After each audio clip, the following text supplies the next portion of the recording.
हिमाचल तहलका news channel में आपका बहुत बहुत स्वागत है। आइए शुरुआत करते हैं इस खबर की। हिमाचल प्रदेश में बढ़ते कर्ज के बोझ को लेकर सियासत एक बार फिर तेज हो गई है। सुखविंदर सिंह सुक्खू सरकार के कैबिनेट मंत्री राजेश धर्माणी ने कर्ज को लेकर पूर्व भाजपा सरकार पर निशाना साधा है। उन्होंने कहा कि प्रदेश सरकार ने बीते 2 सालों में 30,080 करोड़ का लोन लिया है।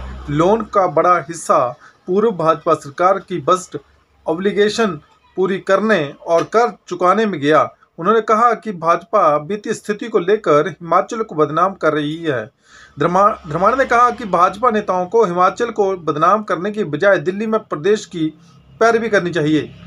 हिमाचल सरकार में तकनीकी शिक्षा मंत्री राजेश धर्माणी ने कहा कि भाजपा वित्तीय स्थिति को लेकर प्रदेश को बदनाम करने का काम कर रही है। उन्होंने कहा कि वर्तमान सरकार ने 2 साल में 30,080 करोड़ का कर्ज लिया। उन्होंने कहा कि इसमें से 9,337 करोड़ भाजपा सरकार की बजट ऑब्लिगेशन को पूरा करने के लिए खर्च हुआ। वहीं 7,464 करोड़ कर्ज के मूलधन के रूप में चुकाए।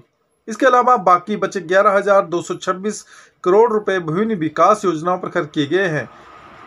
धर्माणी ने कहा कि हर महीने सरकार 2,800 करोड़ रुपए सरकार सैलरी पेंशन देने में खर्च करती है। उन्होंने कहा कि 60 करोड़ HRTC ग्रांट के रूप में और इस वर्ष 2,200 करोड़ सरकार बिजली बोर्ड को दे रही है। धर्माणी ने कहा कि NPS का 9,000 करोड़ अभी भी केंद्र के पास है। वहीं NPS की वजह से कर्ज की सीमा में भी 1,600 करोड़ की कटौती कर दी गई।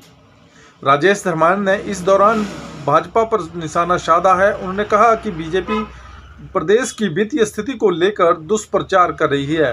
उन्होंने कहा कि ज्यादातर लोन पूर्व भाजपा सरकार के समय में लिया गया है। 75,000 करोड़ का कर्ज वर्तमान सरकार को विरासत मिला है। साथ ही 10,000 करोड़ की कर्मचारियों की देनदारी भी मिली। उन्होंने भाजपा पर हमला बोलते हुए कहा कि जो इस व्यवस्था के लिए दोषी हैं वह वर्तमान सरकार पर दोष लगाकर मुक्त होना चाह रहे हैं। राजेश धर्माणी ने कहा कि सुखविंदर सिंह सरकार ने वित्तीय अनुशासन का फैसला लेकर व्यवस्था को बेहतर करने की कोशिश की है, जबकि भाजपा ने हिमाचल को केवल बदनाम करने की कोशिश की है। उन्होंने भाजपा को नसीहत देते हुए कहा कि भाजपा नेताओं को दिल्ली में हिमाचल के हितों की पर बात करनी चाहिए। हिमाचल तहलका न्यूज चैनल में आप सभी बने रहे। आपका बहुत बहुत धन्यवाद।